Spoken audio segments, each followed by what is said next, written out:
ప్రజలకు సేవ చేయడానికి రాజకీయాల్లోకి రావడం జరిగిందని, తన సొంత నిధులు 100 కోట్లు విద్యానిధికి కేటాయించి పేద విద్యార్థులను విద్యను అందించి వారిని ఉన్నత స్థాయికి చేర్చడమే తన లక్ష్యమని మెదక్ బీఆర్ఎస్ పార్టీ పార్లమెంట్ అభ్యర్థి వెంకట్రామరెడ్డి అన్నారు. చేగుంట మండలం వడియారం గ్రామంలోని ఓ ప్రైవేట్ ఫంక్షన్ హాల్లో చేగుంట, నర్సింగ్ మండలాల పార్లమెంట్ విస్తృత స్థాయి సమావేశం నిర్వహించారు. ఈ కార్యక్రమానికి ముఖ్య అతిథిగా దుబ్బాక ఎమ్మెల్యే కొత్త ప్రభాకర్ రెడ్డి హాజరయ్యారు. సమావేశానికి హాజరైన మెదక్ పార్లమెంట్ అభ్యర్థి వెంకట్రామరెడ్డికి మైనార్టీ నాయకులు దట్టికట్టి స్వాగతం పలికారు. అనంతరం దుబ్బాక ఎమ్మెల్యే కొత్త ప్రభాకర్ రెడ్డి, డిఆర్ఎస్ పార్లమెంట్ అభ్యర్థి వెంకట్రామరెడ్డితో పాటు నాయకులు మాట్లాడుతూ శాసనసభ ఎన్నికలలో దుబ్బాక నియోజకవర్గం నుండి 54,000 మెజార్టీ ఇవ్వడం జరిగిందని, పార్లమెంటు ఎన్నికల్లో అంతకంటే ఎక్కువ మెజార్టీ ఇవ్వాలని వారు కార్యకర్తలకు సూచించారు.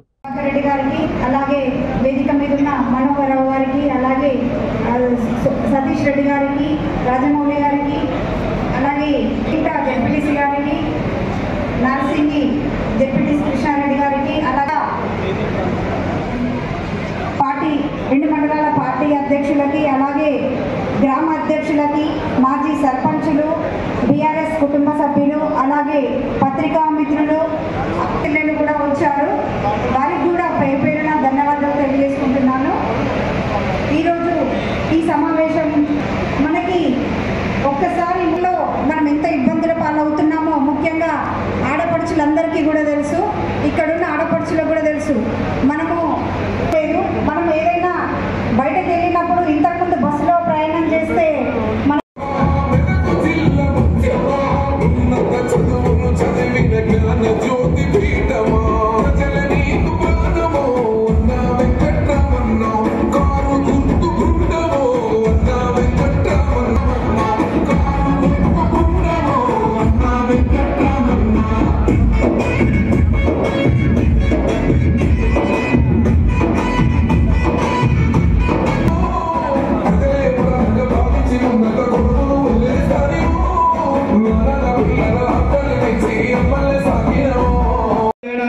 ఈ కార్యక్రమానికి వచ్చిన ప్రతి అక్క చెల్లె అన్నలు, ఈ కాంగ్రెస్ ప్రభుత్వానికి వ్యతిరేకంగా మనం రాష్ట్ర కేంద్ర ప్రభుత్వాలకు వ్యతిరేకంగా పోరాటం చేసి రాష్ట్రం తెచ్చుకున్నటువంటి కార్యకర్తలు, సైనికులు, మనకి ఈ ఉద్యమము, ఈ అధికారం మనకు కొత్తన ఆనాడున్న ప్రభుత్వాల మెడల్ వంచి మనం రాష్ట్రం తెచ్చుకున్నాం, రాష్ట్రం చేసిన పనిచేస్తున్న నాయకత్వంలో పనిచేసినటువంటి ప్రతి కార్యకర్తం కాబట్టి మనకి ఈ అధికారాలు స్వాస్థ్యం కావు.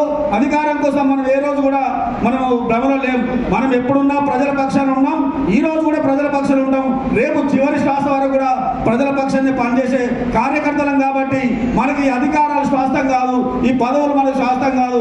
అధికారం కోసం పనిచేసేవాడు అధికారం ఏ పార్టీ ఉంటే ఆ పార్టీలో పోతాడు. ఎందుకంటే వాళ్ళ లట్కోర్ పైరుల కోసం, వాళ్ళ వ్యక్తిగత స్వలాభాల కోసం, వాళ్ళ సొంత ప్రయోజనాల కోసం పోతారు. కాబట్టి ఇక్కడున్న మన ప్రతి కార్యకర్త స్వచ్ఛందంగా పనిచేసే కార్యకర్త కాబట్టి మనకి ఏ పార్టీ అధికారంలో ఉన్నా ఒరిగేది లేదు. మనం ప్రజల పక్షాన ఉంటాం, ప్రజల కోసం పనిచేస్తాం. ఆనాడు ప్రభుత్వాల మీద, ప్రజా సమస్యల మీద పోరాటం చేసినాం, అనేక కేసులు మన పైన పెట్టుకున్నాం. ఇక్కడ చాలా మంది వేదికలు 42 మందిని అనేక కేసులు మోసినటువంటి చరిత్ర మనకు ఉన్నది. మనం దాదాపు ఉద్యమం టైంలో 32-33 కేసులు ఏవన్గా మీ నుండి నాపై ఆ రోజు మండల శాఖ అధ్యక్షులు పనిచేసినప్పుడు 32-33 కేసులు మా పైన ఉన్నాయి. ఈ ప్రభుత్వం ఏం చేసినా భయపడే కార్యకర్తలు ఎవరు లేరు. వాళ్ళు ఏం భయపడించినా భయపడే వాళ్ళు ఎవరు లేరు. ఖచ్చితంగా ప్రభుత్వం మెడలు వంచి ప్రజా సమస్యల కోసం మన గౌరవ ఎమ్మెల్యే గారి నేతృత్వంలో, ప్రభాకర్ రెడ్డి గారి ఆధ్వర్యంలో ప్రజా సమస్యల పరిష్కారం కోసం మరో ఉద్యమం చేయడానికి కూడా మనం అంతా సిద్ధంగా ఉండి పనిచేస్తామని చెప్పేసి ఈ వేదిక ద్వారా మీ అందరికీ తెలియజేస్తాం. అడగకుండానే ఉచిత బస్సు ప్రయాణం అని పెట్టిరు. ఎందుకు మనం అడగలేదు కానీ పెట్టిరు. దానివల్ల లాభం ఏమన్నా ఉందా? ప్రభుత్వం ఏదైనా పథకాలు అమలు పరిస్తే అది ప్రజల్లోకి వెళ్ళి ప్రజలకు ఎట్లా అంటే ప్రజలకు మంచి జరిగేదా అని ఉండాలి. కానీ ఇంకా కూడా వాళ్ళు చేపట్టినటువంటి పథకాలు ఇబ్బందులు పెట్టేలాగానే ఉన్నాయి. బస్సులలో రోజు చూస్తున్నాం ఆడవాళ్ళని, ముఖ్యంగా ఫస్ట్ ఆడవాళ్ళని వాళ్ళ గౌరవించేలాగా ఏ పథకం ప్రవేశపెట్టినా, ఎలాంటి కార్యక్రమాలు చేపట్టినా స్త్రీలను ఇప్పుడు కాంగ్రెస్ ప్రభుత్వం మాత్రం ఈ ఉచిత బస్సు ప్రయాణం అనేది చాలా ఇబ్బందుల పాలు చేస్తుంది. అలాగే వాళ్ళు ఇంకా ఎన్నో పథకాలు అనుకుంటూ కూడా మనకి తప్పుడు ప్రచారం చేసి ఏదో గవర్నమెంట్ వచ్చింది, గవర్నమెంట్ మేమే కదా అని సంబరపడుతున్నారు. మనము ఎమ్మెల్యే గారికి కొత్త ప్రభాకర్ రెడ్డి గారికి ఎలాగైతే మనము బీఆర్ఎస్ కుటుంబ కార్యకర్తలందరూ కూడా పనిచేసి మంచి మెజార్టీతోని, ఊహించలేని మెజార్టీతోని గెలిపించినాము. మన ఎంపీ, మన బీఆర్ఎస్ తరఫున ఎంపీ అభ్యర్థిగా నిలబడుతున్నటువంటి వెంకటరామరెడ్డి గారిని కూడా అలాగే అందరూ ఏకదాటి మీద నిలబడి మంచి మెజార్టీ ఇస్తారని కూడా కోరుకుంటున్నాం. తెలిసి చేసిన తప్పైతే కాదు, ఇది తెలియకుండా ఏదో సరే చూద్దామన్నట్టుగా ఏసీ ప్రభుత్వాన్ని తెచ్చుకున్నట్టయింది. కానీ ఈ ప్రభుత్వంలో 5 సంవత్సరాలు కాదు, 5 నెలలు కూడా మనము వాళ్ళ కింద ఉండలేకపోతున్నాం. కాబట్టి మన తప్పును సరిదిద్దుకోవాలంటే ఇప్పుడు మనకు ముందున్న పార్లమెంట్ ఎలక్షన్లలో మన ఎంపీ అభ్యర్థిగా నిలబడ్డటువంటి వెంకటరామరెడ్డి గారిని మంచి మెజార్టీతో గెలిపించుకోవాలి. మన దుబ్బాక నియోజకవర్గం ప్రజలు అనుకుంటే చేయలేనిది ఏం లేదు. మొన్న మనం ఎమ్మెల్యే ఎలక్షన్లో కూడా నిరూపించినాం.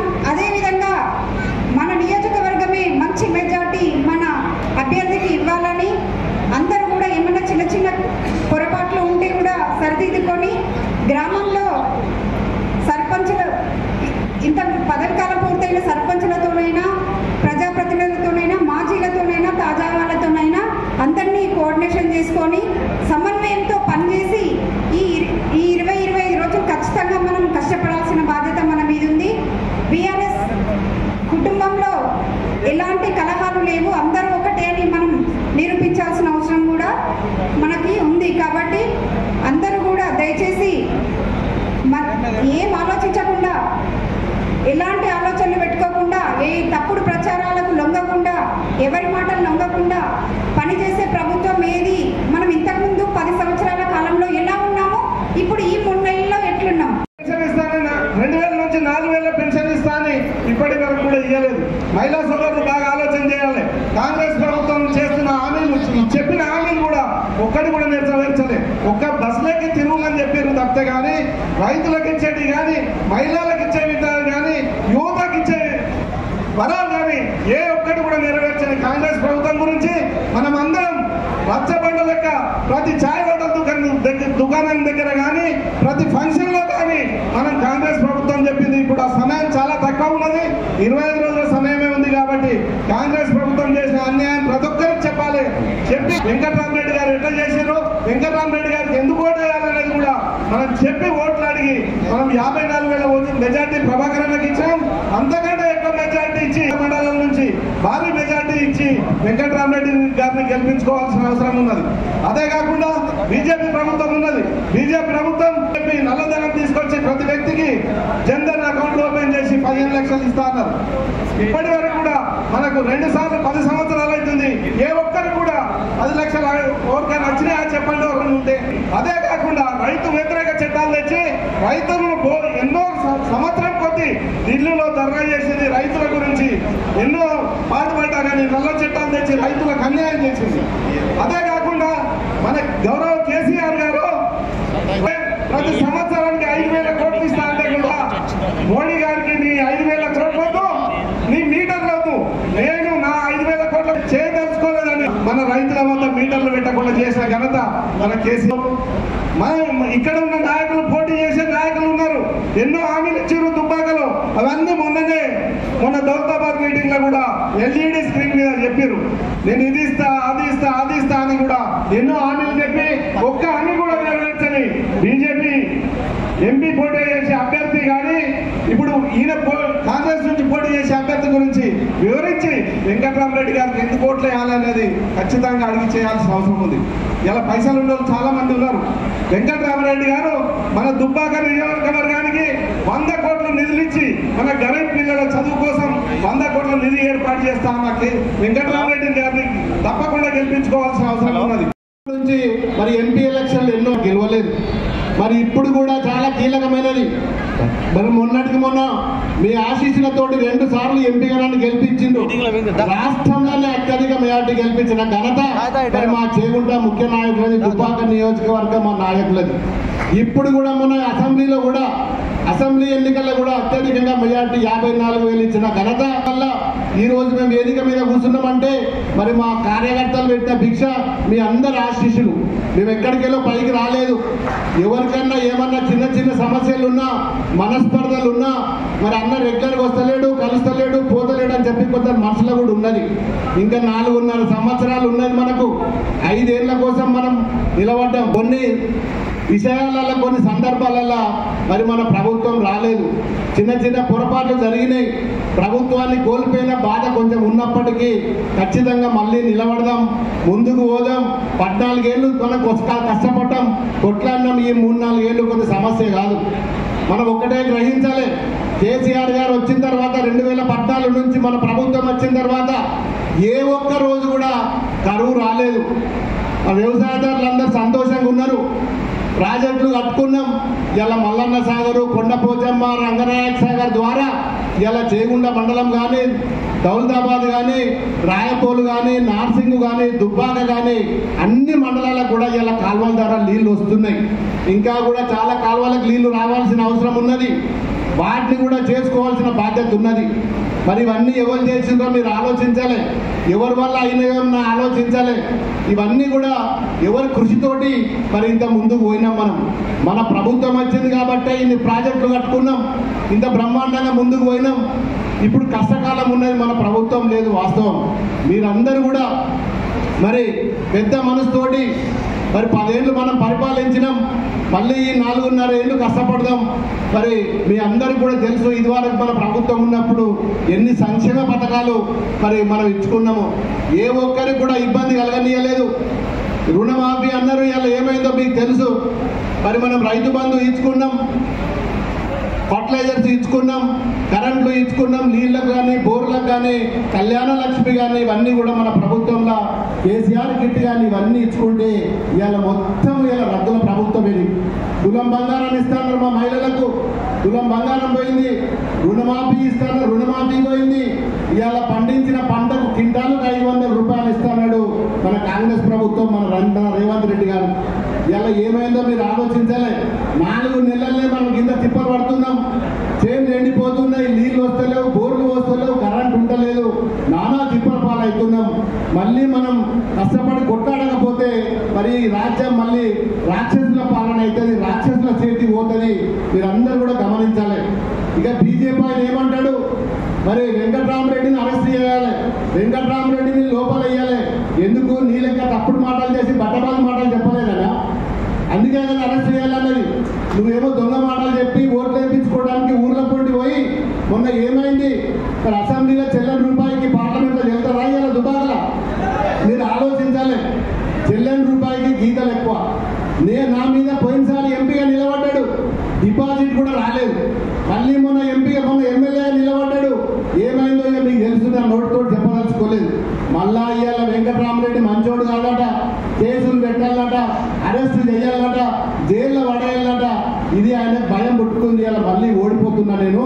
వచ్చినప్పుడు 1000 కుటుంబాలు ఈ 25 సంవత్సరాలలో ఉన్నతాధికారిగా ఉన్నప్పుడు కుటుంబం తల్లి వచ్చి, తండ్రి వచ్చి, పిల్లల్ని తీసుకొచ్చి, పేద విద్యార్థులను తీసుకొచ్చి 1వ సంవత్సరం ఇంటర్మీడియట్ చదివించిన, 2వ సంవత్సరంలో ఒక 50,000 రూపాయలు ఫీజు కట్టాలంటే లేదు కలెక్టర్ గారు, నాకు ప్రభుత్వ సహాయం చేయండి అని చెప్పి కొన్ని 100 కుటుంబాలు ప్రతి నెల కలెక్టర్ దగ్గరికి వస్తాయి.